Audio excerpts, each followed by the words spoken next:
I put my trust in you, and I trust in love. I put my trust in you, I put my trust in love. I put my trust in you, and I trust in love. I put my trust in you, I put my trust in love.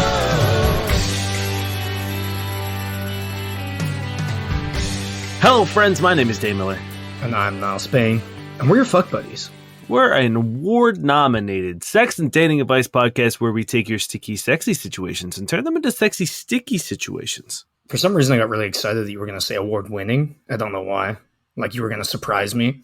Yeah, basically, we are a sex and dating advice podcast where we find questions either online or from our wonder listeners, which are you, and we answer them on this here podcast for your ears and your brain and your relationships and your bedroom It's times. rare that I'm happy to be in the closet, but I have the weather is getting cooler, so I've opened my windows, and there are so many large bugs in my apartment right now. Oh, no. So The cats I are feel loving like it, though. this is the only place I'm safe from them until they all start, funneling under the doors in a Jordan Peterson style. Not Jordan Peterson. Jordan Peele. Yeah. To be fair, one is as scary as the other, really. Man, can you imagine if Jordan Peterson directed Nope? Nope. Are you ready for a question? Yes. Are you ready to hear about Proton Marco's struggles from seduction?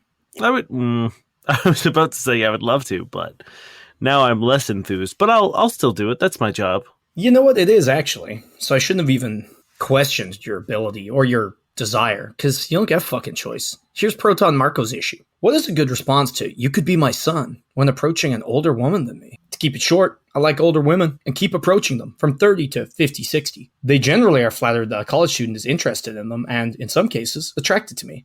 However, one sentence I'm always getting is "you could be my son" or "you are as old as my son." The only response I had come up with was "and you could be my stepmom" joke yesterday.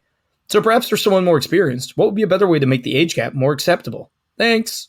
You lean in real close and you say, that could be true, but I could also be your daddy.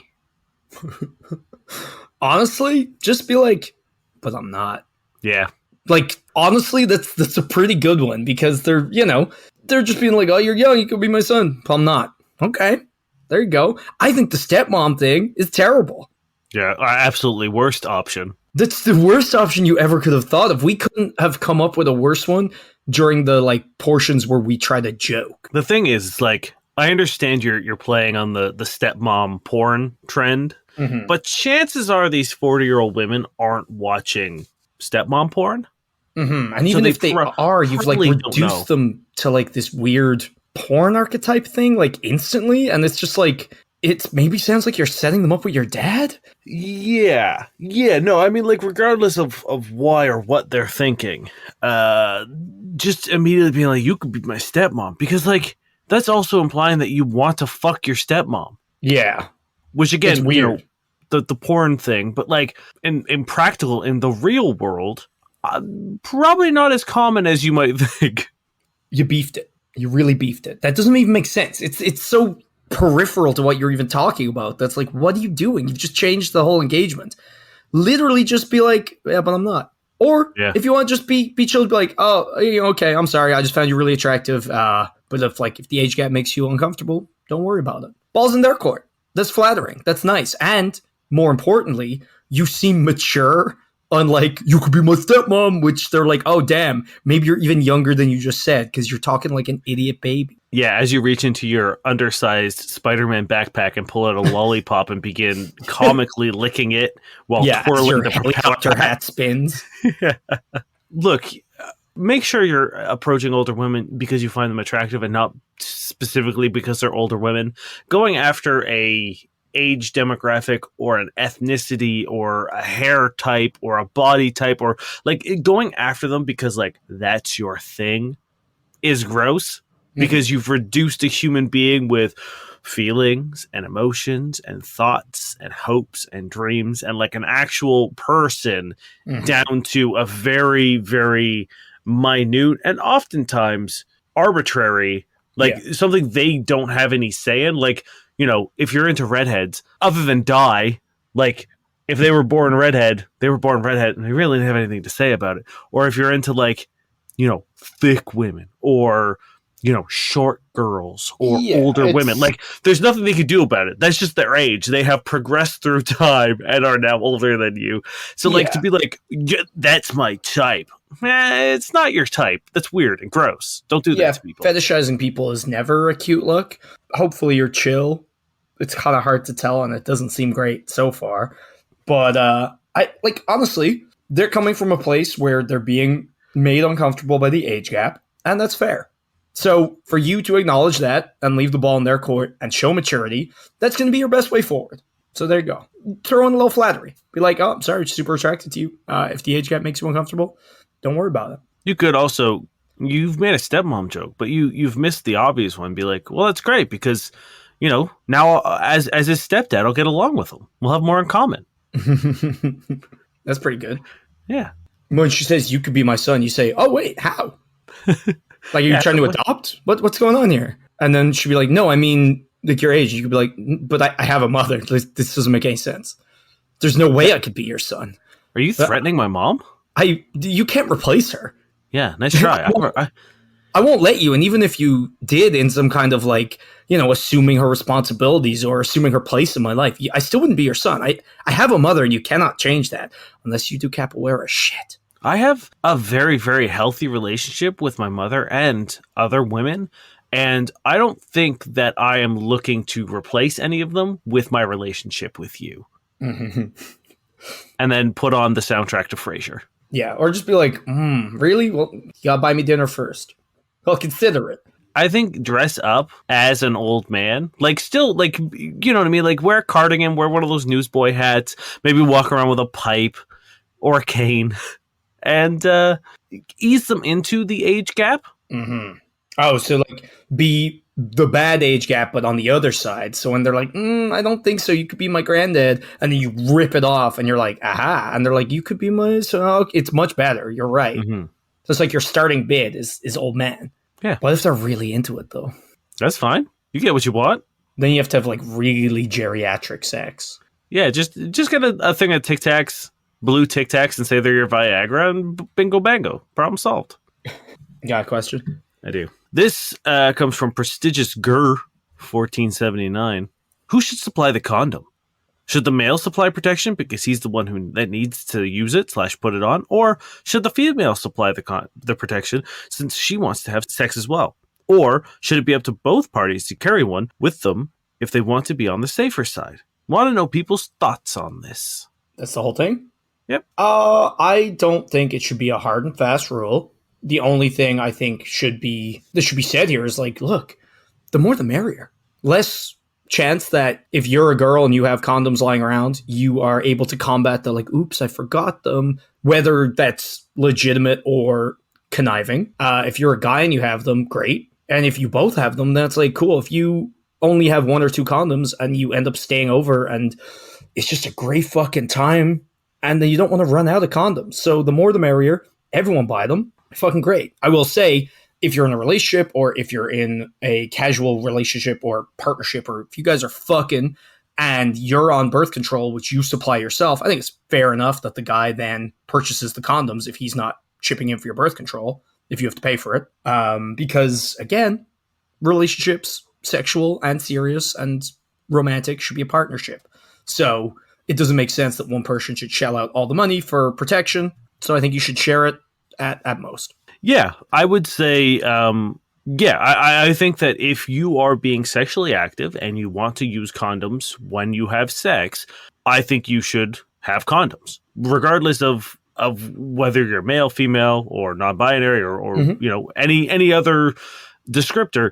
I think if you want to use condoms when you have sex, you should have condoms. Yep. Now, I will also add some addendums. I think as a dude, the onus is a little bit more on you. And I say that because you should be wearing condoms that suit you. I think women, if you're buying condoms, buy just a normal whatever. But if you have a latex sensitivity like myself, if you need the larger condoms or a specific size, get those. If there's a brand that works for you better than others, get those. If perhaps you need to use the like you don't like using the thinner condoms because your sexual stamina isn't as good when you use them. So like it's up to you to bring the right condom to the scenario.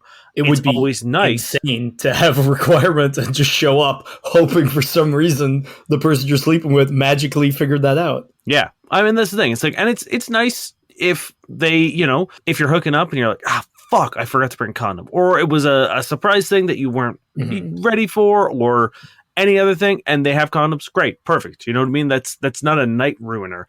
But I think there is, and this should be something that every dude is doing, is experimenting with condom shapes and sizes and brands to find the perfect fit, because we've talked about it before, not all condoms are the same, and certainly not all dicks are the same. So you really do need to figure out what works best for your size, your girth, your sensitivity, your sexual stamina. There is a perfect condom out there for you, and I think a lot of dudes put on condoms that might not either fit properly or feel very good, and they're like, I don't like condoms. And it's like, well, honestly, like I was using the wrong condom for years because I just was like, yeah, okay, you get the condoms at the store, and like I don't know if it was Ireland or if it was where I was at or if it was just me not paying enough attention because I was like 15 and just running in and trying to get them before my friend's dad who worked at the pharmacy saw me. But like I didn't really know there were varied types of condoms, and like it kind of hurt sometimes. And it was only when I came over here and there was like this gigantic kind of variation of condoms that I could find ones that fit a little better, didn't clench down as much and hurt me and leave giant red rings around my dick. Yeah, I would guess that the majority of dudes are using the wrong condoms. You know, I don't even know, because people are shitty and like to be like, I don't like condoms just because they want to fucking hit it raw. So I don't know. Maybe you're giving them too much credit. Maybe I'm giving them too little. But you know what, guys? If you have an issue, fucking try something else. But $10 for a box of condoms. I'm not talking specifically about those. I mean, just like anyone using condoms, I would imagine, I would almost guess most people, because a lot of people like are exactly the way you just described, just thinking condoms are condoms are condoms. Mm-hmm. You know, I think I would not be surprised if you did a poll and people would be like, "Yep, I've been buying the same condoms since I started having sex." I walked in, saw Durex, and was like, "That's it." Yeah. I used the Durex Blue package, and those are my condoms. It's like, have you tried anything else? Nope. Do they fit great? They work. Okay. So that's not exactly what the question was about, but it's very important to talk about anyway. A little bit about it. Yeah, that's what I said. Not exactly. But yeah, I think like I don't understand why you would be asking this question unless you are so unhappy about the thought of buying condoms or pitching in for condoms, or conversely, you have a partner who is shitty about it. And it's like, you're in this together. You both want protection. Neither of you presumably want a kid or an STI. So it's like, fucking just share the load, guys. It's not like, and also, Niall. Condoms are specifically made not to share the load. What? That's really good. Also, can we just, again, tangential, can we talk about people who are ashamed to go to a fucking drugstore and buy condoms? Get over it. If you're 15, sure. If you're fucking 20, no. No, not if you're 15. If you're having sex, you shouldn't be ashamed if you're buying condoms. It's not like you're sneaking in and you shouldn't be, but like I can understand if you're young and nervous and you're like, oh, I shouldn't be doing this. Like, I get it. You still should buy it, right? You should be doing it. There should be no excuse. But you might think matter. You shouldn't. I'm not saying there's an excuse. I'm saying, Dane, fucking listen. I know what you're saying. I can understand. Yes, and I'm saying you don't need to be. Yes, you shouldn't. But like the amount of people who are like, when I was sleeping with people before I was taken, and like even if you're on the way over, you're like, oh fuck, like, you know, they messed you after work or something, and they're like, come over, let's hook up. And you're like, shit, okay, I'm finishing up here. You're on the way home. Like, there's a fucking corner store. Can you pick up some condoms? Like, oh, I don't want it. I'm embarrassed. It's like, the fuck? Just don't be that person. Yeah, it's like anything, right? Like, no one, I promise you, the amount of things that people buy, like, people, this is the same place that people pick up, like, their hemorrhoid cream and their wart removal stuff. Like, it should be any shame there either. No, that's what I'm saying is like the cashiers see people buying some of the most intimate products which is kind of a wild thing when you think about it. Like the amount of like information like a drugstore / pharmacy person knows about you in the 30 seconds you're buying something there. It's a pretty intimate relationship, but I promise you that they don't give a shit. They don't care if you're buying condoms. I will say, every time I do buy condoms, anything else I get with those condoms, I do feel like they assume they're going to be used in tandem. I think we've had this conversation. I feel the same way about toilet paper and condoms, that no matter what else I buy with it, I feel like people are going to assume they're correlated somehow. Yeah. And you know what? While we're on the topic of people being embarrassed to go pick up condoms, same thing for guys on like fucking tampons and pads and shit. It's like, get the fuck over it. If you can't go to the shop and pick up something for your girlfriend or partner or friend who's on her period and needs this shit, you suck. Like, get the fuck over it. Like, what are you worried about? Someone being like, "Ha, you have your period." Like wow, that's comic fucking gold. Yeah. No. It's like, you're not in fucking grade 12 where someone's going to see you with tampons and call you period boy for the rest of your life. Like, you're walking down the street. No one gives a shit. If anything, even if they do, unless they're the lamest person ever, they're going to be like, "Oh, that's cool. He's picking them up." They're going to figure it out pretty fucking quickly. Yeah, most people would be like, good for that guy. Good for him. It shows confidence more than it shows anything else. Yeah. Oh, man. That was a lot of rants. You ready? Yeah. This is by a deleted user. I, male 33, have grown resentful of my partner, female 42, for stealing my 20s. I don't know how to get out of this toxic mindset. I met my partner when I was 22 and she was 31. I recently graduated university, but didn't have much experience in the wider world because I was caring for a dying close family member during my final year and started doing this full-time after I finished college. Met my partner not long after my family member passed away in 2010. We hit it off quickly. She was loving and caring, encouraged me to move to her country to live with her, which I did a year after we met. I moved away from my family and friends to be with her, but when I got there, I had no support structure. She has no friends, so I couldn't meet people through her. We live in the middle of nowhere, so there's not even people around to meet, and she doesn't have any hobbies. I spent my 20s working dead-end jobs and being lonely. She's always been very sweet and kind and clearly loves me, so it's not like she maliciously manipulated me. But recently I realized I'm almost 35 and I have nothing. I have no friends. I have no social life. I have no hobbies. I had all these things back home, but I left them behind to move to be with her. I was just left on my own to try and put down new roots, which I was never able to do. I recently made friends with a new guy at work who's 24, and he's just living his best life. And I'm so resentful I never got the chance to do that.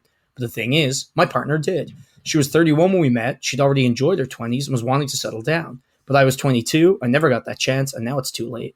I do love her, and I know she loves me dearly and would fall apart if I were to leave. But how do I stop this creeping resentment from poisoning my relationship with her? At first, I thought this was an ex, and I was like, okay, I could deal with this. But the fact that you guys are still together is tough. And I think your feelings are valid in a way. But one thing you do need to remember is that, one, you weren't manipulated here. You came here on your own accord. So it's your decision. You made the decision. She didn't force you to. She didn't coerce you or manipulate you to come out, nor has she done that to make you stay. Yeah. So that was your call. She didn't take anything from you. You made a decision that you're now unhappy with. And that's fine. We all make mistakes, and we're all capable of being like, man, I wish I didn't do that. Man, I wish I'd done things differently. That's fine. You're allowed to feel like that. But I think what you need to do is express how you feel currently to your partner. Because the reason it's poisoning you and it's building inside of you and festering is because it's not being let out.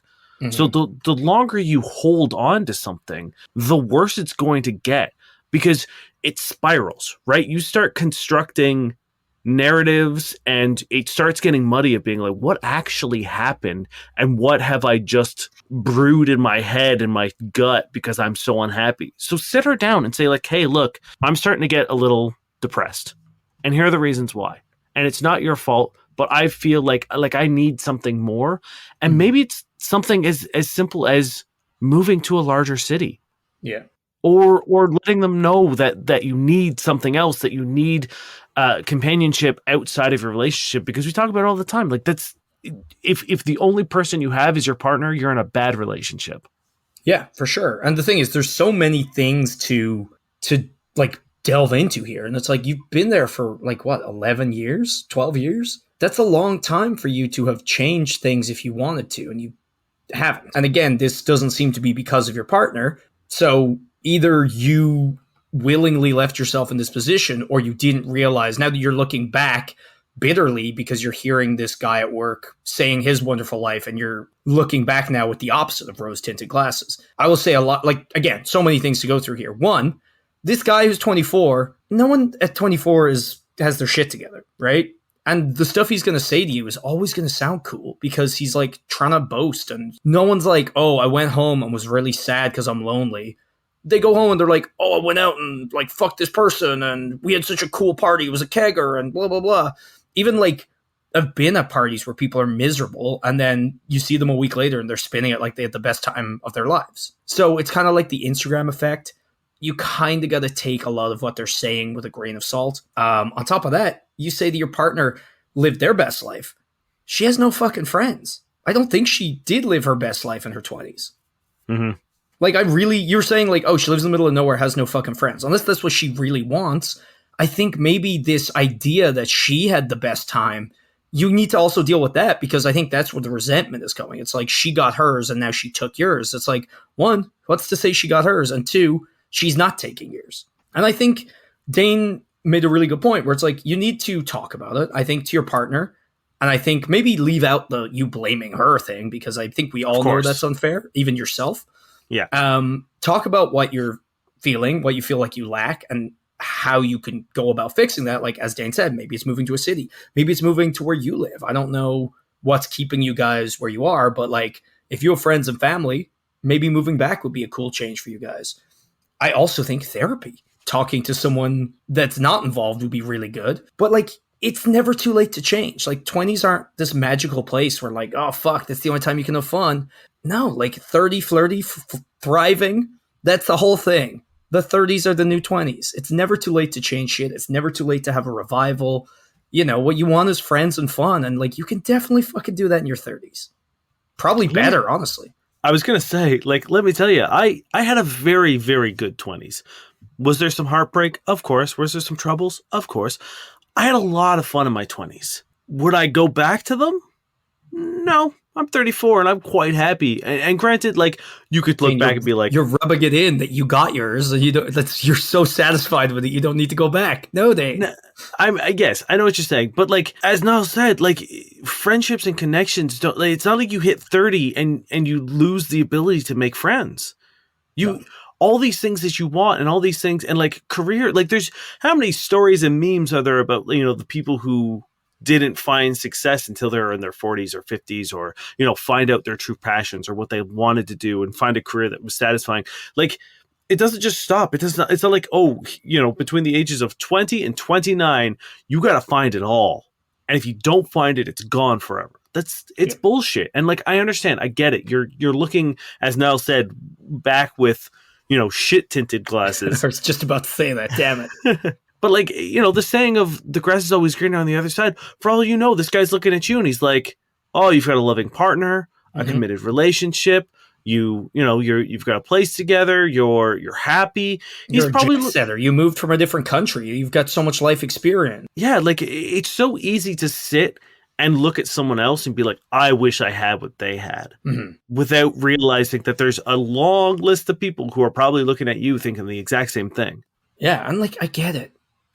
Things happen. Hey, when I moved over here, I had a really rough time, like, finding friends, and like, it is fucking lonely. I literally didn't know a single person in the country. And it's like, the first person I made friends with was a piece of shit. And then it took a while to find people I liked. And then when I left university, it's like a lot of people went a lot of different places and I only had like a year's worth of friendship with them. So it's like, it was hard to really make that last in the way that like everyone finds it hard, I think, when they're done university or done school to stay in touch with people. But like, if you really have a strong bond, you can make it work. So a lot of those didn't even follow me through. And, you know, there's a bunch of shit. I had a partner, me and that partner broke up. Like, that was tough because my friend group was through her as well. So then that was messy and like, I fucking get it. But you know what I did? I went out and I made more friends. Look at Dane. Now we've podcasted together. Multiple. So many podcasts. You know? And it's like, my fucking friends are the best. Like, we have things every Monday. We play online if we can't meet each other. And it's like, if you're in the middle of nowhere, maybe look into doing like an online, like D&D online or something. You know what I mean? Get into online communities if that's all you can do right now. And it's like, if being in the middle of nowhere is this depressing for you, don't do it. If your partner needs to be there, or if that's the life she wants, then maybe you guys aren't compatible. But don't be miserable when you can change your circumstances. And it's not easy, but nothing's easy. And is it going to be easier to stay and be fucking depressed while poisoning your relationship? No. And there's something also to be said about, like, you guys have been together for like a decade now, over a decade. There's nothing wrong with looking at a relationship and being like, this doesn't serve us anymore. Yeah. And I know you say, oh, she'll be crushed if I leave. But like, yeah, but is that worth you being unhappy? Like, there's a point in time where you kind of have to pull the emergency brake. And you're worried about your relationship getting poisoned and it becoming toxic. And let me tell you, like, that's going to end in a train wreck. Yeah, that's the thing. It's like, if you're worried she'll be crushed if you break up with her, is she going to be less crushed if you start to hate her and break up with her anyway and it ends messily? Yeah, like it's way better and safer and healthier if you kind of just decouple the train and you guys go your separate ways. And it's like, yes, does it hurt? Does it suck? Is it going to be really, really tough? Yeah, probably. You guys have been together for a long time.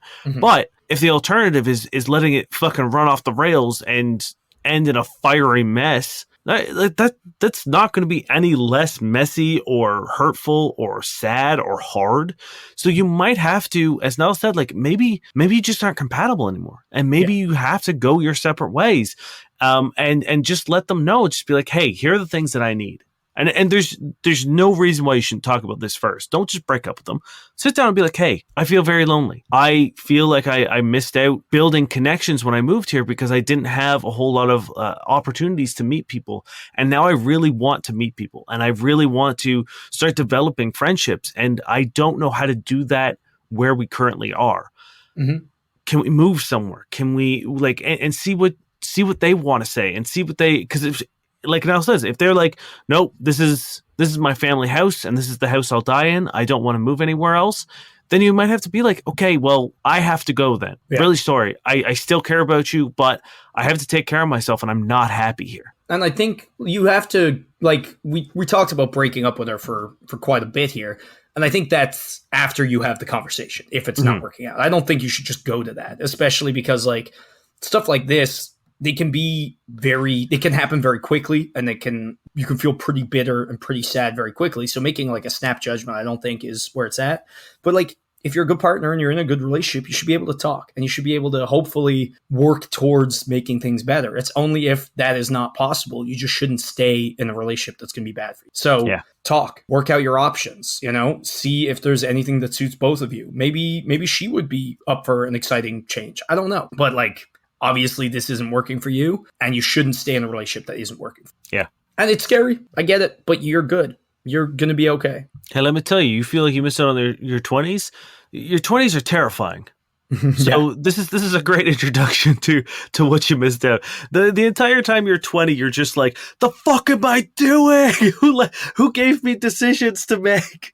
You know what? Like, having to break up with someone and like move out and be single and like be kind of like cast out into the big wide world and find yourself and fucking make friends, that is your 20s, dude. You're literally about to have them probably. Yeah, like a 10-year relationship is pretty much high school, or like, pretty much your education career. So like, yeah, you're pretty much in, this is, just imagine that if this relationship doesn't work out, you do have to move on.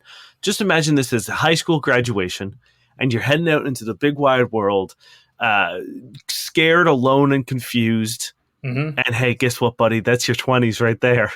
For real, though, honestly. And that's like both good, I guess, if this is what you want. But also, secondly, why this mythos of like, oh, the 20s are the best. Nah, man, a lot of it fucking sucks. You're a dumb idiot who's bewildered and scared. And it's great in a lot of ways, but the shit goes down. It'd be a great way to relive some of the magic of the 20s. Yeah, for sure. This is from Katie Mock.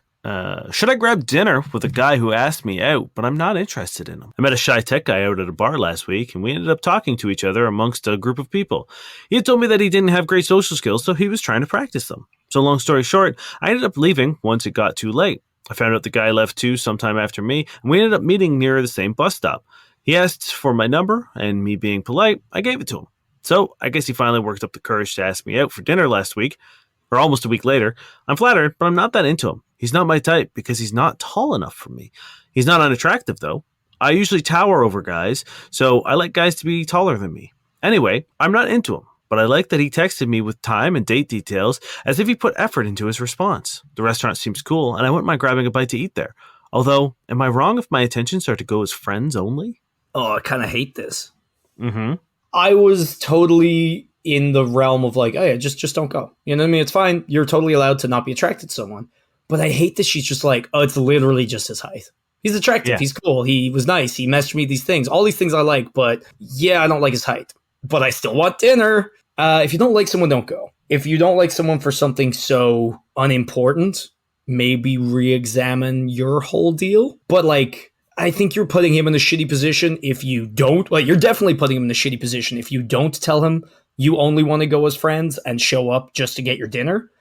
I think if you message him beforehand and say, I'm willing to go, but I only want to go as friends, two things. One, you should at least fucking pay for your shit when you get there. And two, I think you're still kind of putting him in a bad position because he might feel rude being like, well, then I'm not interested. You know what I mean? He might be like, oh, fuck, I kind of have to say yes now. So just don't go. Yeah, that's an interesting thing to bring up. And I think it's a twofold thing that we should talk about. As Nell mentioned, not being, you've said also further down in the comments, they were like, I think they'll be a great friend because I really enjoyed talking to them.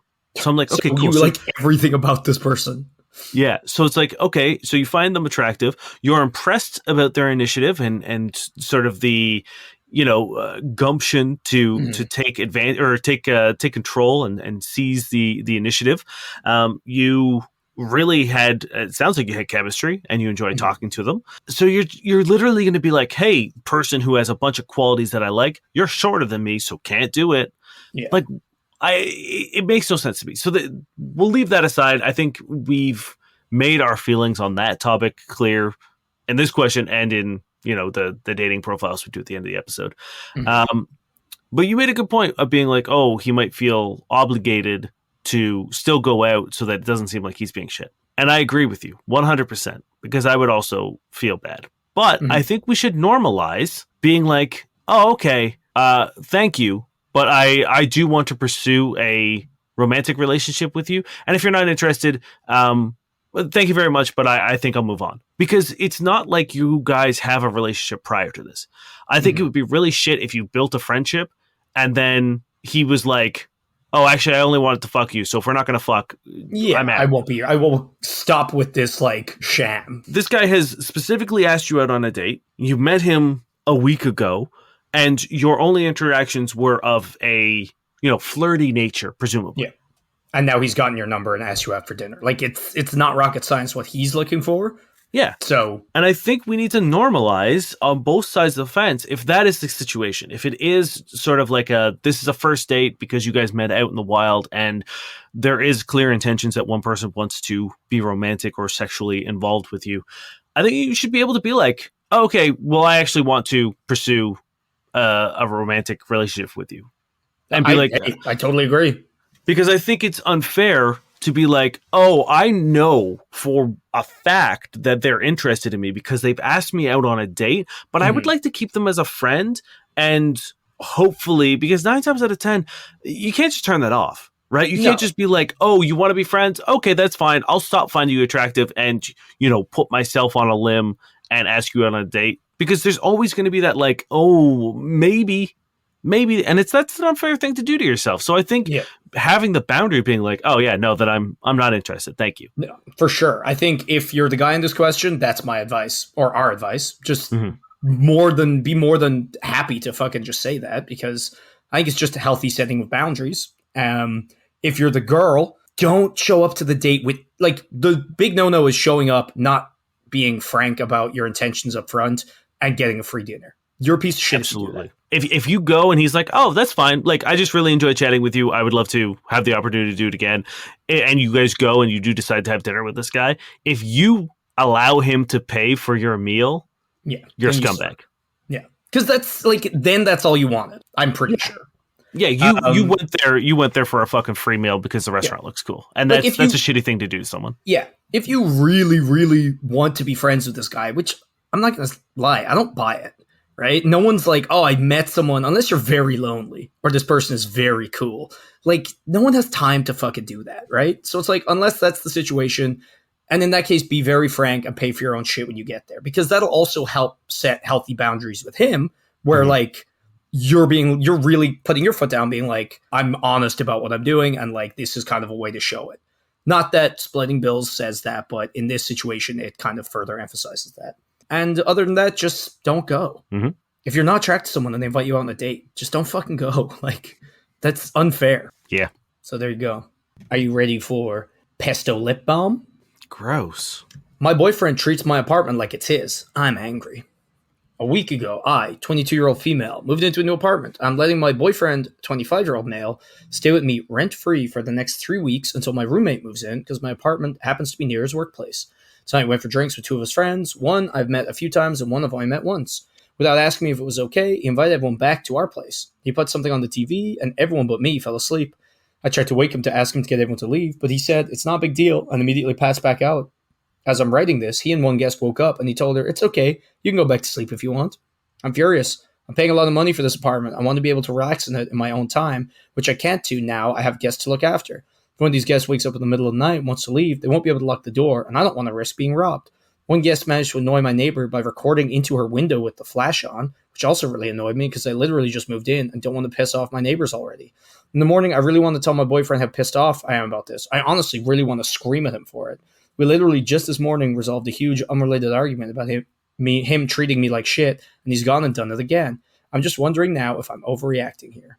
You're definitely not overreacting. And if you guys literally just had a fight about him treating you like shit, and then it immediately ignores you saying like, oh, hey, I want people to leave, and you're like, nah, they're fine. Nah, babe, it's cool. Don't worry about it. My weird friends are allowed to sleep in your apartment.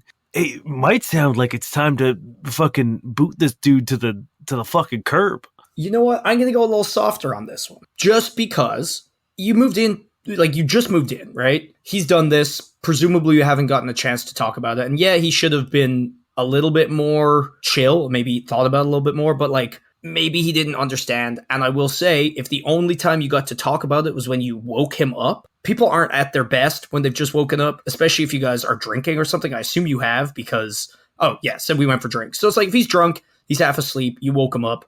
Not the best time to have a chat. Still not a great response from his end.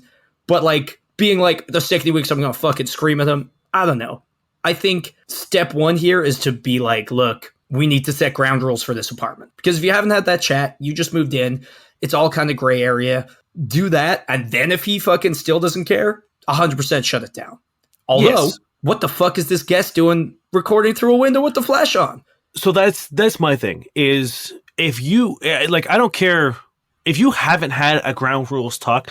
One, I think it's weird to invite people back to someone else's place without asking them. Yeah. Right off the bat, bad form. Two, if you're gonna bring your friends to someone else's place, you are responsible for literally every single one of them. Yeah. And if you're like, oh well, but Dave's a wild card, then don't bring Dave. And if you do bring Dave, I don't give a fuck if he's a wild card. He's your responsibility. Yep. You know, I don't fucking show up to your house and throw a bunch of raccoons in and be like, well, I don't know, man. They're raccoons. They're just gonna do what they're gonna do. It's like, no, You brought the fucking raccoons. They're your problem.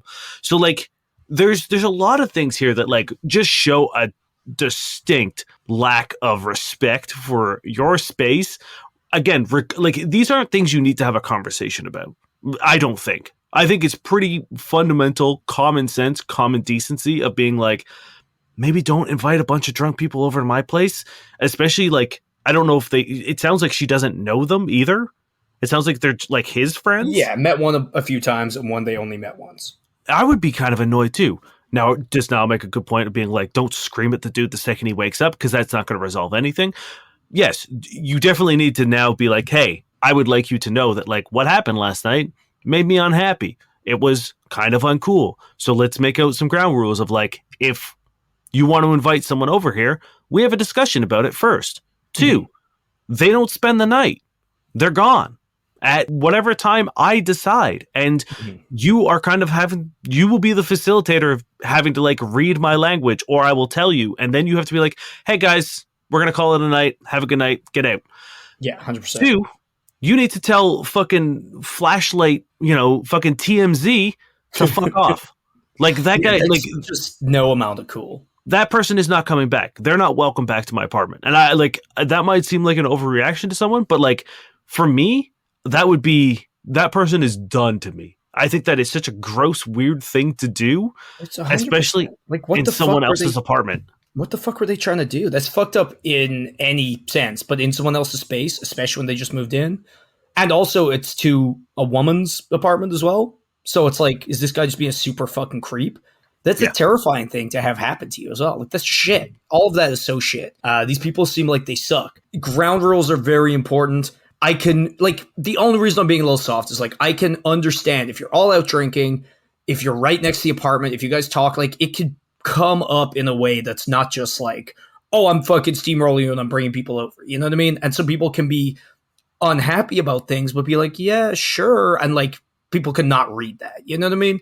I would love to have been there and see exactly how it went down, but like it's possible it didn't go down in such a horrific way, especially when people are drinking.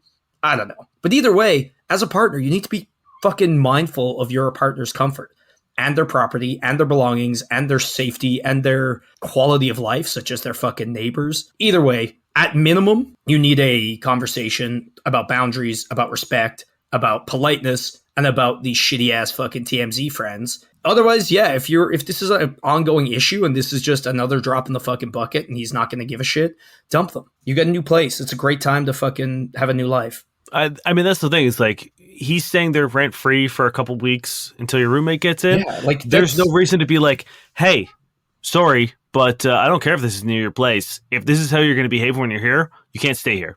Mm-hmm. Yeah, like that's even if he was paying rent, this would still all suck. But like, you're literally giving him free rent for 3 weeks so he can get to work more easily. Like, you're being so cool. But either way, don't yell in the morning.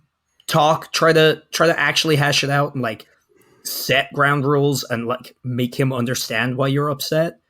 And if he doesn't, why are you dating this fucker? Yeah, absolutely. It's one of those things. I don't know. Like, my space is always very, very important to me. So I think this is why I'm going very hard on this guy. Also, I would not be surprised if this guy does this all the time, this kind of stupid shit. So yeah, it's very possible. Also, just like the cavalierness of the shit friends, it's like very unlikely this guy is cool but has shit friends. Mm-hmm. Yeah, like the flashlight, it just blows my mind. It just blows my fucking mind. Yeah, I don't. Speaking of blown mind, is it time to tindy it up? Yeah. Well, you know what? Maybe I'll hit with my last question real quick, just because it's small. This is by Fresh Breeze. How to bring up wanting a blowjob in a budding relationship. She's taken a little taste before, but only for a minute or less. I go down on her. It's not like I want one all the time, but an occasional BJ mixes things up and turns me on. We've been dating about 5 months, both in our late 20s. Is there a way to broach this topic in the context of a budding relationship? I would like to know, like, when you say you go down on her, do you mean like just go down on her? Like, you guys are hanging out, you go down, you finish her up, and then you're like, cool, we did it. Or are we talking like, foreplay, you go down on her before you guys hook up? Mm-hmm. And the same thing is like, is she just kind of like giving you a very quick blowjob before sex? Because, or is it, she gave you a little taste, or she had a little taste? Yeah. Are you also taking a little taste? That's a good question. Are you like making it a whole fucking event where you go down on her until completion and that's the act? Or is it just part of foreplay? Yes, because like maybe she's just very excited and she's like, okay, I'm going to suck your dick until you get hard and then we're going to fuck. Mm-hmm. Which, not necessarily the best thing, because, foreplay doesn't have to be so utilitarian in the sense of being like, you're wet now, I'm hard now we can fuck. That's it. So there's no harm. Once again, have this conversation outside of sexy time, outside of the bedroom, have a conversation and be like, hey, the next time we're hooking up, I would like to do, extend foreplay a little bit. You know, have foreplay be a bit more of a, and just let her know that like that's something I like. I like having a bit longer foreplay. So if you know, can we do a few more things like maybe mutual masturbation and like a longer blowjob, and like don't just say one thing and be like, I want you to blow me more and or longer. Offer up like a selection of what you would like if it is, so that it's not just, I don't know. I feel like just being like, I want more blowjobs could be misconstrued or at least seem very tired, despite the fact that it is a valid concern and request. Well, the thing I just want to say was like, just communicate. You've been fucking dating 5 months. That's a significant amount of time. You should be able to talk about this. You know what I mean? It's like if you want it, but like Dane suggested, you've only been doing it in the context of foreplay. Maybe sit her down and make an event out of it and go down on her and make her come. And if she really enjoyed that, you could be like, I would love that too. But again, just communicate. Literally be like, hey, you know, I really love when you suck my dick, but like, I feel like we always get distracted by, you know, sexy time right afterwards. So like, how about we take some turns later on and we'll both go down each other? I would really love that. So super hot for me. Be tactful. Don't just be like, more blowjobs. Yeah. But like, communicate. That's literally the answer here is fucking communicate. There's no hidden trick. There's no like sly back door to like incept it into her mind. You just need to ask her or talk to her about this. Yep. All right. Tindies. At the end of the episode, we like to jump on to online dating platforms such as Tinder, Bumble, and Hinge, and peruse the profile, see what works, see what doesn't work, in an effort to make your online dating experience a little more enjoyable. Now, a very dear friend of mine, Sue, really likes this segment, so I just wanted to say, hi, Sue. Hell Thanks yeah. for listening. You are super. Ready for my girl? Talking about my girl. So my girl is 31. It's their Bumble profile. From Toronto, originally. And Bumble got my age wrong. 37, not 31, but could easily pass for 29. Currently living on the West Coast in gorgeous Vancouver and open to relocating. Vibes/morals are important to me. Not looking for casual hookups, but chemistry is a must. They're half French, half Swedish. And then they are a freak, apparently. It's. I feel like saying, hey, I'm willing to relocate, and then also saying, I'm not looking for anything casual. It seems terrifying. Yeah, the open to relocating is insane because, like, one, you'd want to meet the person first, right? And if you're meeting them, presumably they're either on holidays, which is not a long enough time frame for you to want to relocate, I would hope, or you're going to go relocate before you meet them, or they live in Vancouver. Mm-hmm. Also, it's like open to relocate, not looking for casual, but then they're like freak. It's like, okay. But for me, I'm just like, I would assume that you're not relocating for hookups. I assume, right? Like, I imagine you're not uplifting your whole life for a casual hookup scenario. I don't know. Yeah. I'm giving it a 5 because I don't think there's anything necessarily bad here. Well, no, willing to relocate on Tinder for no reason. Willing to relocate is scary. Yeah, I'm giving it a 3. I will also say the fact that, like, you know, Bumble didn't get your age wrong. You set your age on whatever. Like, I know fucking Tinder used to hook up to your Facebook, right? It's all, you don't have to, I don't think you have to do that on any of the apps anymore. Okay. But, like, you said it. Yeah, this person put in the wrong age. Yeah, on purpose. And it's like, 37, not 31. Okay, cool. I appreciate the honesty. Could easily pass for 29. That's not something you get to say. That's something your pictures show, right? It also just kind of sounds like one of those fucking weird math problems, being like, yeah, 100%. There's too much numbers. If my girl is actually 37, but put in 31, but can look 29, how old is my girl? Exactly. Also, why don't you have your name on this either? Yeah, if you're willing to fucking move to my city for me. Yeah, but I will not give you my name, and I'm lying about my age, and yeah. It's like a 3 for me. Yeah, that's what I'm going with as well. Yeah. This is Sarah. Forbes 7 billion under 7 billion. Is that it? Yep. I love it. It's an 8. Yeah, I'm giving it an 8 as well because it made me laugh. And I hope it's original, not a stolen joke from somewhere. But nothing is original anymore, and everything is stolen. It's true. Also, time is a flat circle, so yeah. It's both original and unoriginal.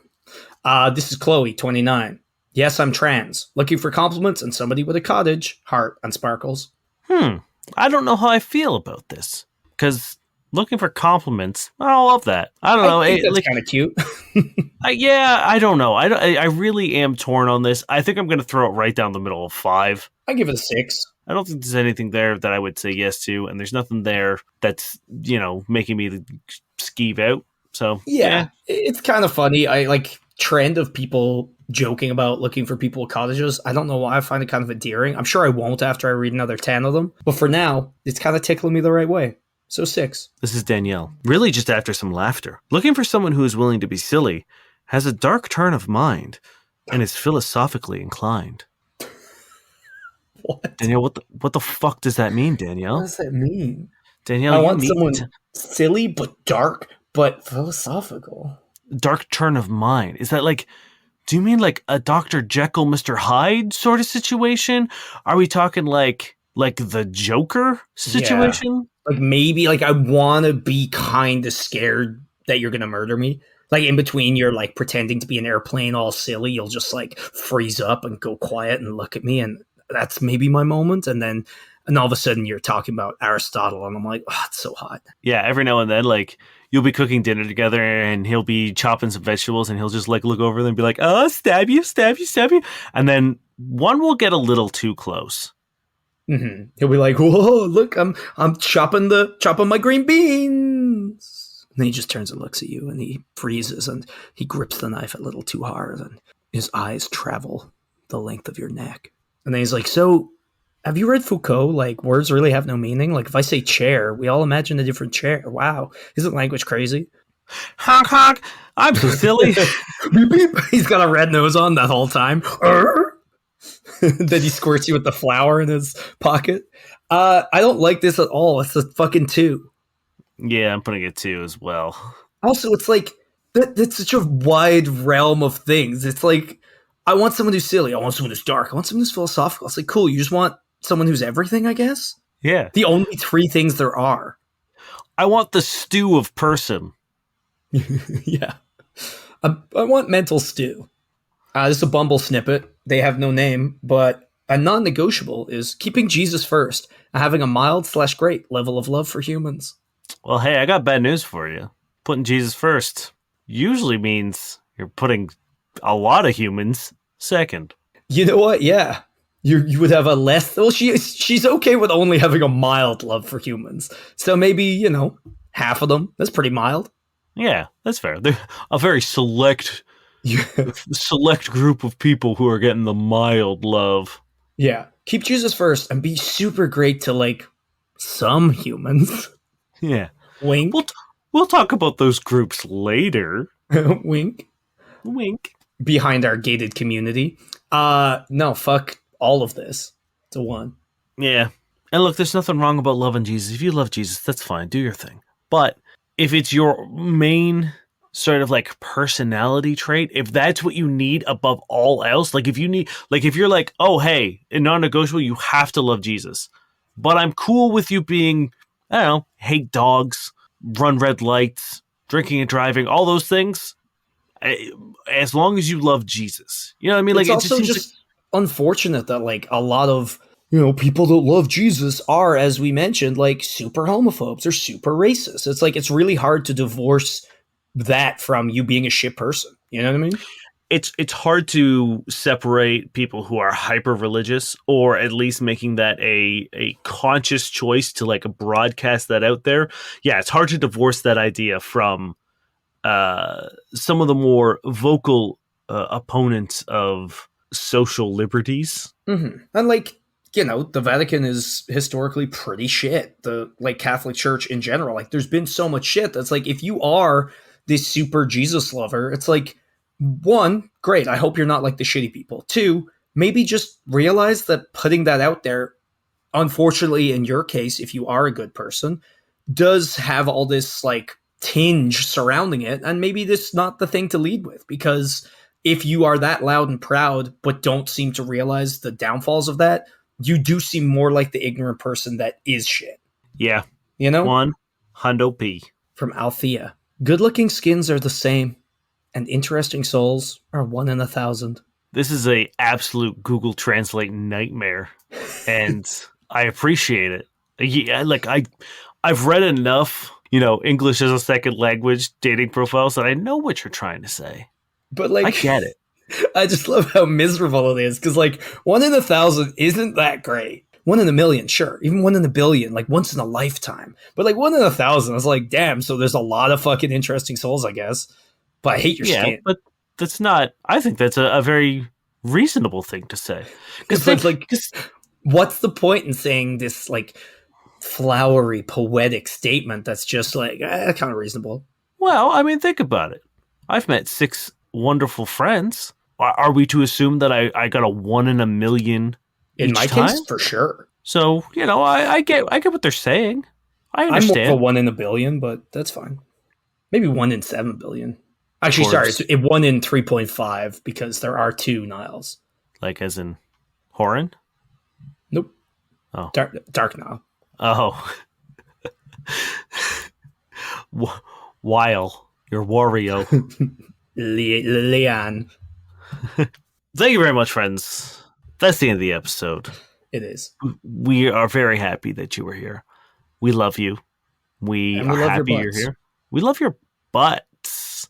Unless you're uncomfortable with that, in which case we respectfully don't. Do not love your butts. No. Yeah. We like love your butts in the like metaphysical sense where like it's not your physical butt necessarily, and we just love you. You're great. That's what the idea of your butt. Mm-hmm. I guess. No, that's also weird. We love you guys. Thank you for being here. Hopefully you'll be here next week, but with more friends in tow. Also, if you want to be on our Patreon, that would be fucking awesome because then we could keep doing this podcast ad infinitum. Basically, you have some tiers for less than the price of a beer a month. You will get an extra episode every month and our backlog of episodes, and some of them are real fucking fun. And the other ones also really good. I don't know if I just spaced it. Did you say for the price of an episode, you get an extra episode? I said less than the price of a beer. Okay. I think. Cool. If not, that's what I meant. Thank you, Josh Eagle and the Harvest Cities for their song Paper Stars. Ready for some bad sex writing? Yes. This is an ad on Facebook Marketplace. Seeking live-in cat girl, Albuquerque. We are seeking someone, preferably female, who identifies as a cat, to live with us as our house cat. We provide all the creature comforts, including a negotiable allowance. We believe the kitty in question would be more comfortable and happy if they could give their input and opinion on certain catty accoutrements, furniture, decorations, scratching post, etc. The room is 10 foot by 12 foot, with a 2 foot by 5 foot closet, 4.5 foot by 4.5 foot window with an open view. Across the hall from the room is a full and spacious bathroom with toilet and shower/bath. Your new forever home is located within an attractive neighborhood in the blank area.